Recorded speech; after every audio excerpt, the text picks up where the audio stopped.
జనగామ జిల్లా చిల్పూర్ మండలం గార్లగడ్డ తండా శివార్లోని మల్లన్నగండి రిజర్వాయర్లో ఎమ్మెల్యే కడియం శ్రీహరి ఉచిత చేప పిల్లల పంపిణీ కార్యక్రమాన్ని ప్రారంభించారు.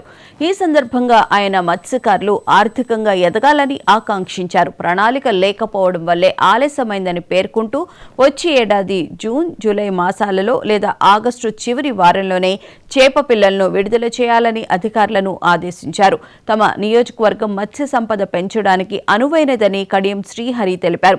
స్టేషన్ ఘనపూర్లోనే చేప పిల్లల పెంపక కేంద్రాన్ని ఏర్పాటు చేయాలని డిమాండ్ చేశారు. అలాగే 1,60,00,000తో నిర్మించిన గండి రామారం రిజర్వాయర్ గురించి ప్రస్తావిస్తూ ఆ ప్రాంతాన్ని హరిత హోటల్, బోటింగ్తో పర్యాటక కేంద్రంగా అభివృద్ధి చేస్తానని హామీ ఇచ్చారు. మత్స్య కార్మిక సొసైటీ సభ్యులు ప్రమాదవశాత్తు మరణిస్తే ఎక్స్గ్రేషియా చెల్లించేలా చర్యలు తీసుకుంటామని ఆయన ప్రకటించారు. దేవాదుల ప్రాజెక్టు కింద ఈరోజు దాదాపుగా మన నియోజకవర్గంలో ఎక్కువ రిజర్వాయర్లు ఉన్నాయి.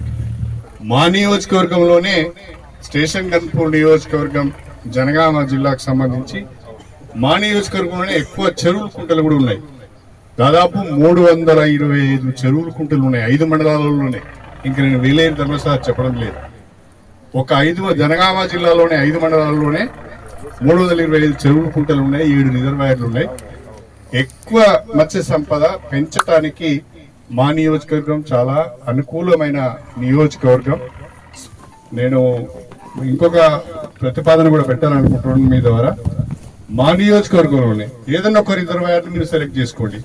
స్టేషన్ గన్పూర్ కావచ్చు, లేకుంటే మల్లన్నగండి కావచ్చు, అశ్వరావుపల్లి కావచ్చు, మీకు అందుబాటులో ఏది ఉంటుందో చూసుకొని మా నియోజకవర్గంలో ఒక రిజర్వాయర్ని ఎంపిక చేసుకొని చేప పిల్లల పెంపకాన్ని కూడా మా దగ్గరనే ప్రారంభించాలని చెప్పి కూడా నేను ఈ సందర్భంగా తెలియజేస్తున్నాను.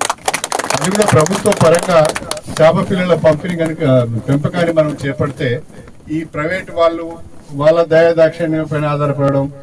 ఇప్పుడు ఎక్కువ శాతము చేప పిల్లలని ఆంధ్ర నుంచి తెస్తున్నారు. తెలంగాణలో చేప పిల్లల పెంపకం చాలా తక్కువ ఉన్నది.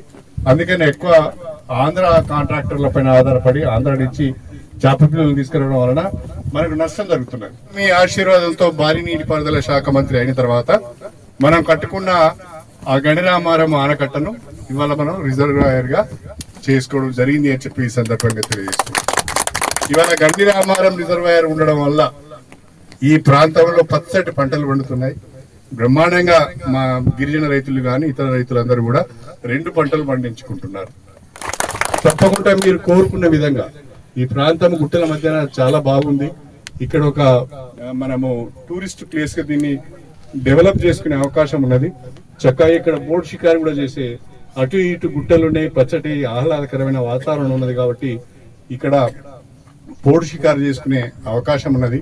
ఇక్కడ ఒక హరిత హోటల్ కనుక కట్టుకుంటే చక్కగా టూరిస్ట్ వాళ్ళతో హరిత హోటల్ కట్టించి ఇక్కడ ఓ బోట్ షికారు ఇట్లా పెట్టిస్తే బాగుంటుంది అనేది ఆలోచన ఉన్నది. తప్పకుండా నా వంతు ప్రయత్నం చేస్తారని చెప్పి కూడా మీ అందరికీ